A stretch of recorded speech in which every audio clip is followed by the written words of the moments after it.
Hey, welcome back to Bob's Two-Car Garage. Now this week, I'm in my second favorite place to work, and I needed to make myself a workbench. So I made this 8-foot long heavy-duty workbench. Stick around, I'm gonna show you how I did it. Hi, my name is Bob, and I love my two-car garage.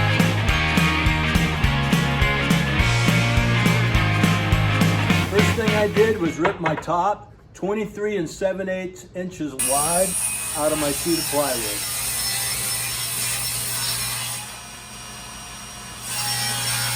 And I made the sides out of plywood as well. I cut those 22 inches wide so that it's a little bit narrower than the top.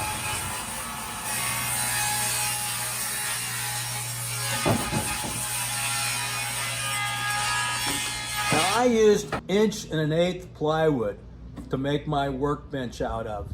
And it usually comes with a tongue and a groove on each side, which I had to cut off. You can use 3/4 inch if you want to, but I really like this thick stuff. Now I know there's a lot of videos out there on how to make a workbench.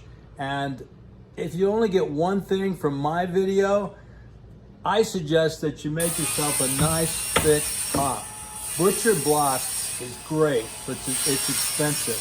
I bought this at Home Depot for $54. I bought one sheet, and this 1.1 stuff makes a great top for a heavy-duty workbench. Now I also needed to buy or get 3 2x4s that I use for bracing, and I tied the whole thing together that way.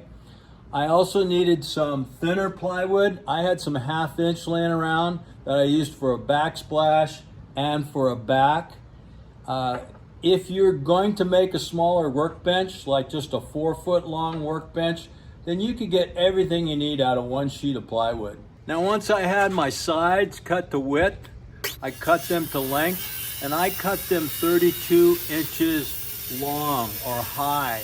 I like to make my workbenches just slightly lower than my table saw, and that way if I need to use the workbench for an outfeed table, it works. I made those cuts with my little circular saw, and I just did it that way, first of all because I love that little saw, and also it was easier to handle that way. This plywood is great, but it is pretty heavy. On the bottom of my sides, you can see I cut a little relief cut right here. I did that with my little circular saw, and that way the bench is sitting on 4 separate points. It's going to be a little more stable that way if it's sitting on an uneven surface, which it probably will be. I made those cuts with my circular saw to start off with. I had to plunge it down in there to make this cut, and then I made my final cut, so I had to finish off that cut with my little jigsaw.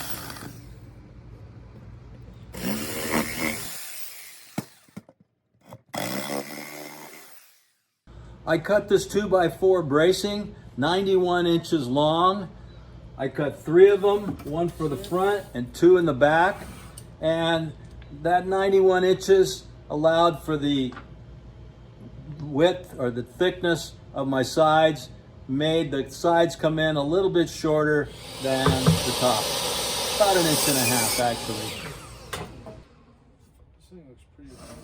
Now to attach these braces to the sides, I used 3.5 inch deck screws, for 2 there, 2 in the back, 2 down here where there's another brace. I like to use those deck screws, those torque screws that have the star heads on them. I think they're a great improvement over the Phillips heads. So I put 2 of them here, 2 of them here, 2 of them here. Same thing on the other end. And notice I pre-drilled a pilot hole and a countersink hole when I put these screws in.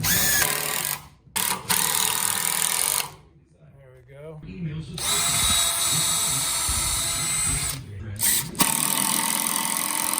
Right here I want to put a shelf. So I'm just going to put a little ledger on the side. I cut a 2x4. It's going to go in there like that. It's going to hold up my shelf.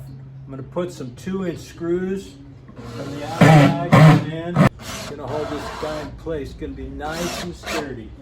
Now obviously I want this workbench to be square and I want it to stay square. So I'm going to measure from corner to corner, see what I got. Then I'm going to put a back in it that's going to lock it in place. About 1/8 of an inch off. And put that back in there. It's going to hold things nice and square. I used a piece of 1/2-inch plywood for the back. I just happened to have that piece of plywood laying around, so I didn't have to go out and buy it. But again, if you just buy 1 sheet of plywood and you're making a smaller bench, you can do the whole thing out of 1 sheet. That 9-foot clamp, by the way, has come in really handy. I've used it a lot. So if you get one, it's worth having, and it's worth finding a place to store it.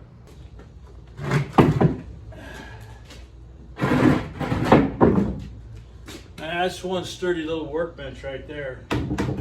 I think I'm going to throw a couple 2x4s in here just to beef this up a little bit.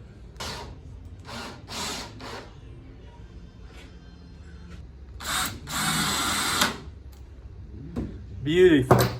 I'm ready to fasten the top, and I could do something from the bottom that would look better, maybe a piece of hardware or a little cleat, ledger or something, but because this is just a workbench and it really doesn't matter, I'm just going to screw it from the top. I think I'm going to thank myself for that later on if I ever need to take the top off. So I'm going to use some 2.5-inch screws around the perimeter to fasten down this top.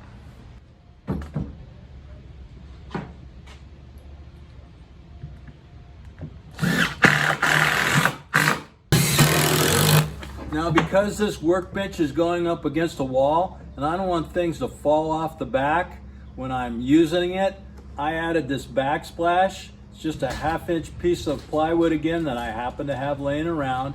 It's 12 inches wide, 7 inches up here to keep it stable, and I screwed it on from the backside with some 2-inch deck screws. Now for finishing, I used an oil-based satin polyurethane. Oil-based is really better in an application like this where you know it's going to take a lot of abuse and stuff is going to get spilled on it. It's not chemical proof, but it is chemical resistant, so it's going to last a lot longer if you use an oil-based product. The first coat is going on 30% thinned. Thinning it a little bit helps it to penetrate the raw wood a little bit better. I'm applying all my coats with this little weenie roller, which I think worked great. They allow you to apply it liberally. You can just almost literally pour it on there, and they can actually leave a pretty good finish. So I'm a big fan of those little weenie rollers. I use them a lot. And they're cheap. When I'm done, I can just throw them away. Between coats, I sanded with 150 grit sandpaper just to get out all the rough spots and those places where the grain of the wood was raised a little bit. The second coat went on full strength. I can come back every once in a while, sand it off, and throw on another coat.